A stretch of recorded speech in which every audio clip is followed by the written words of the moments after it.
আগের ভিডিওতে আপনারা দেখেছিলেন যে এই অ্যাম্পলিফায়ারটা কেমন বা এটার পাওয়ার আসলে কেমন। সো আজকের ভিডিওতে আমি এই অ্যাম্পলিফায়ারটাকে আরো বেশি লোড দিব, দুইটা 8 ইঞ্চি সাবউফার ব্যবহার করে এবং 10 ইঞ্চি সাবউফার ব্যবহার করে, এবং আপনাদের দেখাবো অ্যাপসের মাধ্যমে কিভাবে এই অ্যাম্পলিফায়ারটাকে একদম ফুললি কন্ট্রোল করবেন। আর এই অ্যাম্পলিফায়ারটার একটা গোপন বিষয় আপনাদের দেখাবো যেটা আপনারা আগে কখনো দেখেননি।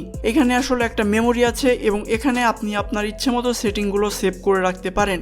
যেমন আপনি চাইলে এখানে ব্লুটুথের নাম চেঞ্জ করতে পারেন, ব্লুটুথের পিনকোড চেঞ্জ করতে পারেন, ইকুয়ালাইজার নিজের ইচ্ছে মতো সেট করে নিতে পারেন, এবং সবথেকে বড় বিষয় হলো এই অ্যাম্পলিফায়ারটার পাওয়ার আপনি লিমিট করে রাখতে পারেন।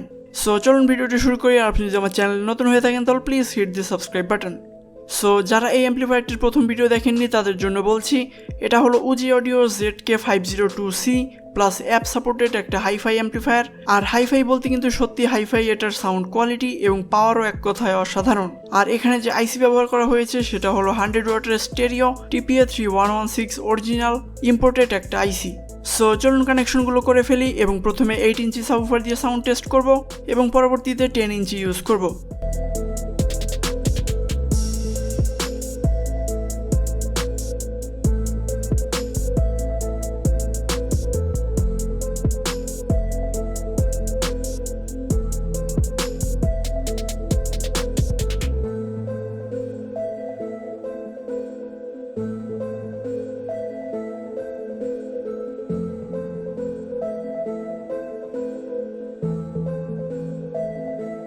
এখানে আমি যে ভোল্টেজ ব্যবহার করছি এটা হলো 20 ভোল্ট 10 এম্পিয়ারের একটা এসএমপিএস, মানে এটা আসলে 24 ভোল্ট 10 এম্পিয়ারের একটা এসএমপিএস, কিন্তু আমি ভোল্টেজ কমিয়ে 20 ভোল্ট করে রেখেছি।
সো দেখতেই পারছেন 8 ইঞ্চি বসম্যান সাবউফার কীভাবে মুভ করছে। সো বলতে গেলে এই সাবউফারগুলো কিন্তু একদম ফুল পাওয়ারে চলছে। অন্যদিকে সাউন্ড কিন্তু একদমই ক্লিয়ার, কোনো ধরনের কোনো ডিস্টরশন নেই বা সাউন্ড ফেটে যায় এরকম কিন্তু কোনো সমস্যা একদমই নেই। আর যেহেতু এখানে কোনো টুইটার ব্যবহার করা হয়নি, সো সাউন্ড একটু গম্ভীর গম্ভীর মনে হবে, বা টুইটার ব্যবহার করলে কিন্তু সাউন্ড কিছুটা এরকম ক্লিয়ার হয়ে যাবে।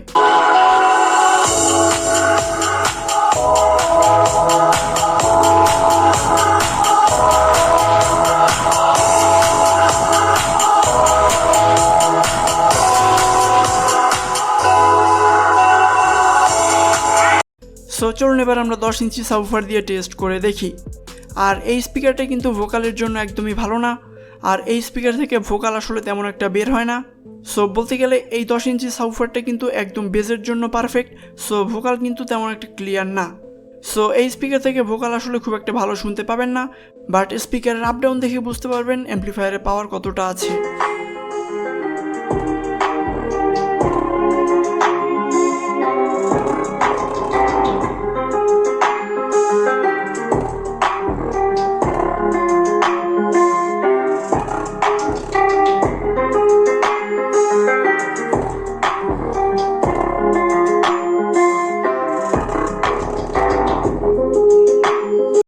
আশা করি আপনারা বুঝতে পারছেন যে অ্যাম্পলিফায়ারটার পাওয়ার আসলে কেমন বা কতটা হাই কোয়ালিটির অ্যাম্পলিফায়ার এটা।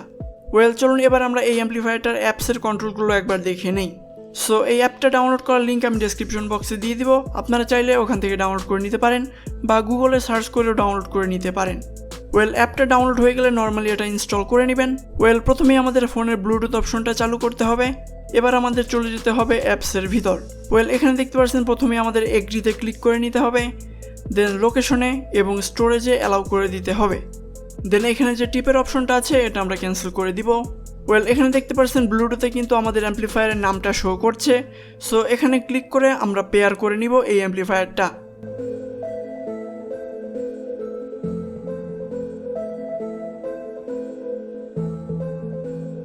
আমাদের কানেক্ট করা কমপ্লিট। এবার আমাদের চলে যেতে হবে নিচের হোম অপশনে। দেন এখানে দেখতে পাচ্ছেন আপনার ফোনের সব ধরনের মিউজিক আছে, আপনি কিন্তু চাইলে এখান থেকে মিউজিক প্লে করতে পারেন। দেন সেটিংস অপশনে ক্লিক করলে এখানে দেখতে পারবেন ব্লুটুথের নেম এবং কোড আছে, এবং এখানে কিন্তু আপনারা চাইলে নিজেদের ইচ্ছে মতো চেঞ্জ করে নিতে পারেন আপনার অ্যাম্পলিফায়ারের ব্লুটুথের নাম বা পিন কোড। দেন এখানে দেখতে পাচ্ছেন ইকুয়ালাইজারের একটা অপশন দেওয়া আছে। সো এখান থেকে আমরা নর্মাল মোড বা এরকম ইকুয়ালাইজার মোডটা অন অফ করে নিতে পারবো। বাট যদি আপনি ইকুয়ালাইজার সেট করতে চান সেক্ষেত্রে অবশ্যই এটা অন করে দিতে হবে। দেন এই ইকুয়ালাইজার আইকনে ক্লিক করলে আপনারা এখানে দেখতে পারবেন সব ধরনের কন্ট্রোল আছে। এখান থেকে আপনারা বেস, ট্রিবল, মিড, ভোকাল সব কিছুই আপনাদের ইচ্ছে মতো সেট করে নিতে পারেন। দেন নিচের দিকে দেখতে পাচ্ছেন প্লে মুড নামে একটা অপশন আছে, এবং এখান থেকে কিন্তু আপনারা সিলেক্ট করতে পারবেন আপনি ব্লুটুথের মাধ্যমে এই অ্যাম্পলিফায়ারটা চালাতে চান নাকি অক্সের মাধ্যমে চালাতে চান। দেন এখানে দেখতে পাচ্ছেন গেইনের একটা অপশন আছে, আর এটা হলো মোস্ট ইম্পর্টেন্ট বিষয়। সো এখানে আপনারা আপনাদের ইচ্ছে মতো অ্যাম্পলিফায়ারের পাওয়ারটা কমাতে বাড়াতে পারবেন এখানে স্লাইড করে। এখানে যদি আপনি গেইনের অপশনটা কমিয়ে দেন সেক্ষেত্রে সাউন্ড কিন্তু কমে যাবে, এবং ওই সাউন্ড আপনি আর কোনো মতেই বাড়াতে পারবেন না এই অ্যাপস ছাড়া। সো এখানে যদি আমি গেইনটা 50% করে দিই সেক্ষেত্রে কিন্তু আমাদের অ্যাম্পলিফায়ারের পাওয়ার এখন 50% হয়ে গেছে, এবং এই অ্যাপস যদি আমি এখন আনইনস্টল করে দিই বা ডিলিট করে দিই সেক্ষেত্রে কিন্তু অ্যাম্পলিফায়ারটা 50% পাওয়ারেই চলবে, অ্যাম্পলিফায়ারটা কোনো মতেই 100% পাওয়ার আউটপুট দিতে পারবে না। দেন যদি এই গেইনের অপশনটা ফুলে দিয়ে রাখি সেক্ষেত্রে কিন্তু অ্যাম্পলিফায়ারটা একদমই ফুল পাওয়ারে চলবে, এবং আপনি যে কোনো বড় বড় স্পিকার চালাতে পারবেন। সো এই অ্যাম্পলিফায়ার দিয়ে যদি আপনি খুবই ছোট স্পিকার চালাতে চান সেক্ষেত্রে আমি বলবো এখানে যে গেইনটা আপনি একটু কমিয়ে রাখতে পারেন। সো এরকম আরও অনেক অপশন আছে এই অ্যাপসের মধ্যে যেগুলো আপনারা ইউজ করলে বুঝতে পারবেন। এক কথায় বলতে গেলে কিন্তু অ্যাম্পলিফায়ারটা সত্যি অসাধারণ। সো যদি আপনার এই অ্যাম্পলিফায়ারটা দরকার হয় সেক্ষেত্রে আমার ফেসবুক পেজে মেসেজ করতে পারেন, এটি কিনতে আমি আপনাকে হেল্প করতে পারবো। সো আজকে ভিডিওটা এই পর্যন্তই, দেখা হবে নেক্সট কোনো ভিডিওতে। Till then take care.